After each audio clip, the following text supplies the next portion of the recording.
Hey, how's it going, everybody? So in this Gemstone Legends video, I'm going to talk about what I think is a little known aspect of the game that allows you to boost the performance of all of your heroes in all aspects of the game. And the best part about it is it's easy to do. If you still haven't tried Gemstone Legends yet, click that download link in the description. Give it a try. It's a really fun game and I think you'll like it. The people at Gemstone Legends have been nice enough to give my viewers a sort of starter bundle with the promo code there. So click the link in the description to download the game, complete the tutorial, which will take you maybe about 15 minutes, and then within 3 hours of downloading the game, after finishing the tutorial, enter the code #Spock_2021 hashtag in the global chat at the bottom of the screen in your base view, and you'll get this starter bundle that you can see on the screen right now. In addition, there are some new beginner events that you'll get access to once you start the game, which will give you 2 more guaranteed epic heroes and a full set of 5-star legendary equipment to boost the mana generation of your heroes, which is one of the better sets in the game. So you'll get the epic hero Elidor. You'll also get Soliana in one of these initial events, and you'll get a platinum scroll, which is a guaranteed epic hero and an increased chance at a legendary hero. So a lot of great stuff. Check out the game, play alongside me, and let's keep going with the video. So the reason why I think this is a little known aspect of the game is because I remember myself when I was starting out. I tend to be one of those people to explore kind of all the menus, all the aspects of the game. And even I couldn't find where I had come across this thing before. So I think for people who aren't searching around as much, trying to find all the different aspects of the game that they can interact with, you may have missed this one, forgot about it, or you remember it, but you simply aren't utilizing it to the level that you should be. So basically at this point in the game, if we want to boost the performance of our heroes, we lean towards equipment, and that's a fantastic way. So we look for complementary sets to boost the stats that we care about most in the heroes. And some of them, like these boots are just for a speed boost. You can see those give a 37 speed boost as their main stat. So we have equipment and we have leveling and ascensions. The one that I think people might not be thinking of or might not be utilizing because it does take some consistent effort is in the arena, the cabinet. So I haven't gotten too far into this yet, but basically what you're looking at here is a skill grid for, looks like seven different skills across all 5 colors. And the currency are these little medals up here. You can see I have 60 of them right now. So what you can do is you can use these to go in and give percent bonuses to all of these different characteristics, which is amazing because these are permanent boosts to the hero's performance in all aspects of the game. So we'll talk about what you have to do to maximize this shortly. But if you have these around right now, definitely use them. Don't let them sit around. If you want to undo something that you've done, you need these regret orbs, which is a really funny name. It sounds like it would be from Rick and Morty or something like that. But you can use those to get I'm going to call these medals, the currency up here. You can use a regret orb to get back the medals that you've spent. It looks like for an entire color at a time. So we're going to talk about some different philosophies for how to approach this shortly as well, because I want to give you guys some strategy depending on what you value in the game right now for how to place these medals in the most impactful way. I've not gotten too far with this yet, but once I realized, realized this. Once I realized it, I was like, wow, I really need to be more mindful of this. So the way that you earn these medals are just from playing raid battles. So each one that you win, you get a certain amount of medals for every match that you win, depending on what arena you're in. So I'm in Silver 3 right now on my way to Silver 2. and I win 8 medals per battle. I think if you're in bronze, you're winning 6. I don't know if there's anything below bronze. I can't remember. So basically, you can see that my flags are full. That's the one in the middle up here. And I'm just about to get started on this. But make sure that you're, just like in Empires and Puzzles, when you're getting started and maybe at the beginning of the day, you do your raids or you do your Titan attacks or something so you can get that timer restarting. Do the same thing with your raid battles here. I don't know if they call them raids or just arena or PvP battles, I guess is the best way to say it. And the great thing is, because there aren't, hundreds of thousands of players in the game yet, or maybe there are, I'm not really sure. You get some easy matchups sometimes. So what I'll do is just click on an easy looking target, which I've already grabbed most of those, if not all of them out of here so far. And then I'll just auto battle it to get those medals. And it's easy to do. You just got to remember to do it, and you get permanent stat boosts on all of your heroes, which is so cool. So make sure you're not wasting these, because to waste them is just to allow your heroes to be weaker when they don't need to be. What else did I want to say about this right here? The other thing is, every week is a PvP cycle.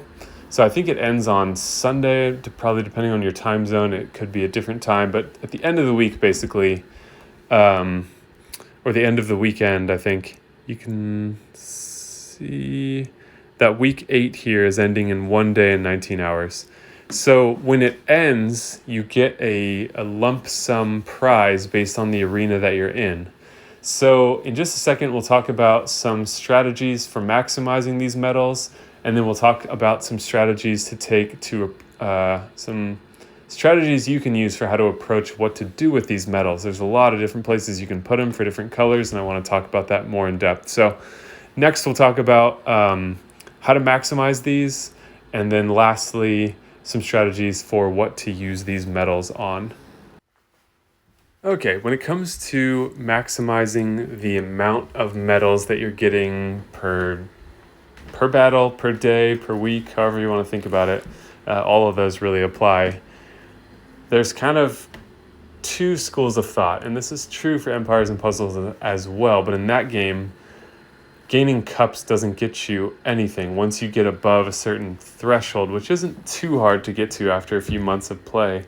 You're not really gaining any benefit, and those are the arenas. Once you're in the diamond arena, there's really nowhere to go from there, no better incentives. Here, the cups that you're earning, or the rewards from battle, basically have tangible effects, which is awesome, and that's to make all of your heroes better. So the 2 approaches to take, as are true for Empires and Puzzles, are: do you want to put out a weak team on defense so you can get some really easy revenges, or do you want to put your best team in and climb to the highest level in the arena that you can? So if we look at the former, you can put out a weak defense team. When you go into your history, you'll see that you won't be attacked by very strong people, and you can easily do those revenges. I've since switched to a much stronger defense team because there are added incentives for climbing higher. So I noticed that when I switched from bronze to silver arena, I was now getting 8 medals per win instead of just 6. And over time, those can definitely start to add up. So the one option, weak defense team, easy, quick revenges, maybe that's better. Or strongest team, climb as high as you can, get better prizes. So if you climb higher in the arena, once I get to gold, I will maybe be getting 10, maybe it jumps up to 12 from there, I'm not really sure, per battle. And then like I mentioned, there's a weekly cycle. So the ranking that you end the cycle with determines how big the lump sum prize you get is. And I can't remember what the 2, I think there were 2 prizes, whether it was coins and medals. I can't remember what it is now. Maybe this will tell us.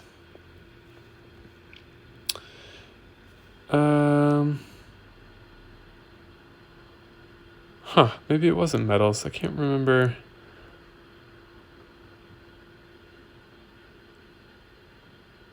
Gems and medals, yeah. So you do get medals. So that's what I'm going for, is to try to climb higher and get bigger rewards from it. I have a pretty good attacking team now, so that works out pretty well. So there's two ways to go about it. You can decide which one you think is better. But I have now since converted to trying to put out the best defense team that I can, and to maybe still attack the teams that are easier to take out, but to try to climb higher in the arenas. So next we're going to look at what to do with these medals once you get them, and I think my understanding on that is going to continue to evolve as time goes on.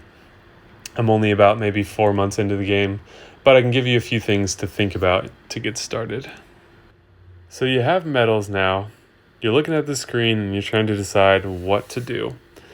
I think this boils down to two approaches as well, and that's how we're going to look at this.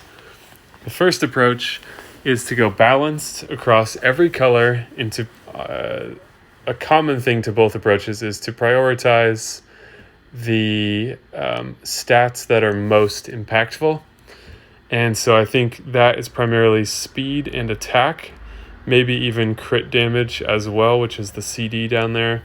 ACC is accuracy, RES is resistance, which has to do with placing ailments.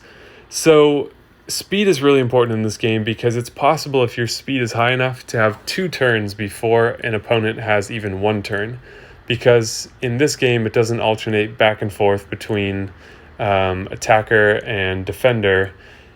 The heroes are ranked in order by their speed. And so if you have a really fast hero, that might go 2 times before one of the enemy's slower hero goes. And if that's a good hero, then that's going to have a big impact on the match. So that's what I did with speed first. And now I'm sort of rethinking this. So the other approach, which is the one I'm leaning towards, and it's sort of interesting, I've not thought about Empires and Puzzles this way ever, but I am with this game. So this is where it's distinctly its own game, and that's something that I really like about it.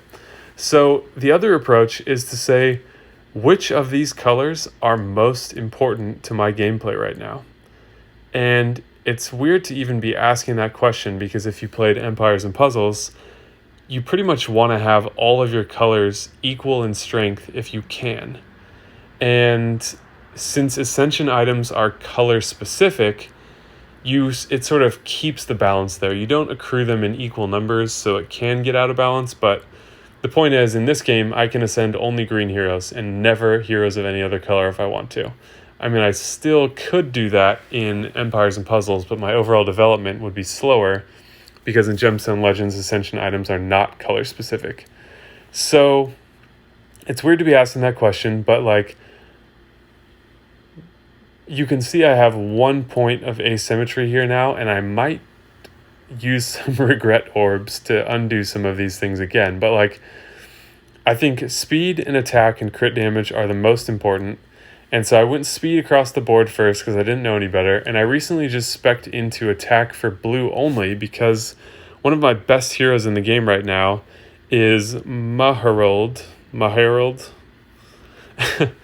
And he's blue. And he can do crazy high damage. So buffing his attack is going to make any team that I use him on better, and I use him a lot. It doesn't seem like there's as big of a need as there is in Empires and Puzzles to change your attack team, even though color affinity is further reaching in this game than it is in Empires and Puzzles, because it works for all special skills and gemstone attacks on offense and defense. But I've been pretty much using the same attack team on arena battles or PvP battles for right now, and he's always on it, and he's my highest damage dealer in addition to one other. So anyways, I have started to spec into attack with as many points as I had, or at least trying to get up to 10, because now he gets an extra 10% attack boost at all times. So I can see what some of you may be thinking, because it's what I'm thinking, which is that as your game evolves, these might change. And so on one hand, it's all right, well, you can just use these regret orbs and move stuff around again, because if I remember correctly, it doesn't cost you any money, any coins or gems or anything. You just use these metals and that's it. So it's not too hard to change. The cost would be for a regret orb, which is 100 gems for one. So that's not too bad. So another way to think about this is like the rift battles become really important at a certain point because that is a really good way to farm strong artifacts. Like there's a rift event going on right now, so I've been farming the rift a ton. And if you're on one of these later levels, like say, I think I was doing 15 a lot because it's red and my blues are strong. If this is like my bread and butter because my heroes of the other colors are not as important or not as strong, like say for this one I'd want to have red. If my red heroes aren't that good, maybe this is not the best place for me. If my blues are awesome, then maybe I want to spec into my blues more in the cabinet to make this even more efficient in the short-term interest of securing a lot of equipment a lot faster. And then maybe I go, okay, I've got a lot of equipment now. I've gotten some better heroes. I'm going to change this around and just 100 gems basically, and you can move all that around again. So that's the other way to think about it is like, and I mentioned before that color, it doesn't really matter what team you bring. That's more so true on PvP battles. In these environment battles, PvE, it's super important what color you bring, and the wrong color will get picked on a lot until they're dead. So that was just a partial truth that I mentioned. But that's the other way to think about it is, do you want to spec into something temporarily because it ups your game to help you acquire some important resources there? And that's kind of the way I'm moving now. And I think I'm going to make some bigger shifts soon into this cabinet area because I don't really need purple speed right now. I don't use any purple heroes, so it's not really helping me. If I could really dive into blues and yellows, which I use a lot more, then my game would be even better. You know, and this depends on the heroes you have, but the cost for switching this around is very low. And unlike Empires and Puzzles, where if you move emblems, there's huge resource costs, and you have to use reset emblems, which you can't purchase. They have to be acquired in, they're difficult to acquire. This, you just get your medals back, buy the regret orb, and you're good to go. So let me know what you guys think in the comments down below. If you have any other questions, I tried to think about this as thoroughly as I can, but I want to keep the video from being too long. I think it's probably a decently long video already, so thank you if you've listened this far. I think that's really going to help your gameplay a lot. But I'm going to hold there. I think I covered all the stuff I wanted to. Like I said, let me know in the comments if you have any other questions. I'll try to dive in there. But hopefully this advances your understanding of what I think is a really important, or what I know is a really important part of this game. And I really like the way this feature is executed, in that you have a lot more freedom to move these metals around and not be beholden to all these resource costs you've sunk into it. So keep that stuff in mind. If you haven't checked it out yet, there's a download link for Gemstone Legends in the description down below. Click the link, download the game, complete the tutorial, and maybe take you about 15 minutes. Within 3 hours of downloading the game, enter the code #Spock_2021 and you'll get a great free starter bundle. There will be some events in the game as well that I talked about at the beginning of this video, so be sure to check those out. But that's a great start to your first week in the game. A lot of free stuff, a lot of important heroes. And yeah, hope you enjoy checking out the game alongside me and look forward to future uploads. So thank you guys so much for watching, and I will see you in the next video.